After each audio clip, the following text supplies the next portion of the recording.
ఒక చిన్న బాబు స్కూల్ నుంచి ఇంటికి వెళ్తున్నాడు. రోడ్ పక్కన ఒక వృద్ధుడు బ్యాగ్తో కష్టపడుతున్నాడు. బ్యాగ్ చాలా బరువుగా ఉంది. ఎవరూ సహాయం చేయలేదు. బాబు చూశాడు. వెంటనే వెళ్ళి, "నేను సహాయం చేస్తాను సార్" అన్నాడు. ఆయన బ్యాగ్ తీసుకుని రోడ్ దాటించాడు. వృద్ధుడు చాలా సంతోషపడ్డాడు. అతనన్నాడు, "ధన్యవాదాలు బాబూ, నువ్వు చాలా మంచివాడివి." బాబు నవ్వుతూ అక్కడ్నుంచి వెళ్ళిపోయాడు. తర్వాత రోజు బాబుకి ఒక అప్రతీక్షిత బహుమతి వచ్చింది. అదే వృద్ధుడు పించాడు. బహుమతిలో ఒక లేఖ ఉంది.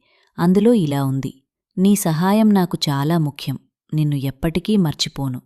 బాబు చాలా సంతోషపడ్డాడు. తను చేసిన సహాయం గుర్తుచేసుకుని నవ్వుకున్నాడు.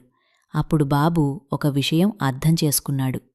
మనము చేసే మంచి పని ఎప్పటికైనా మనకు తిరిగి వస్తుంది. అందుకే ఎప్పుడూ ఇతరులకు సహాయం చెయ్యాలి. మన చిన్న సహాయం ఎవరికైనా పెద్ద ఆనందమివ్వగలదు.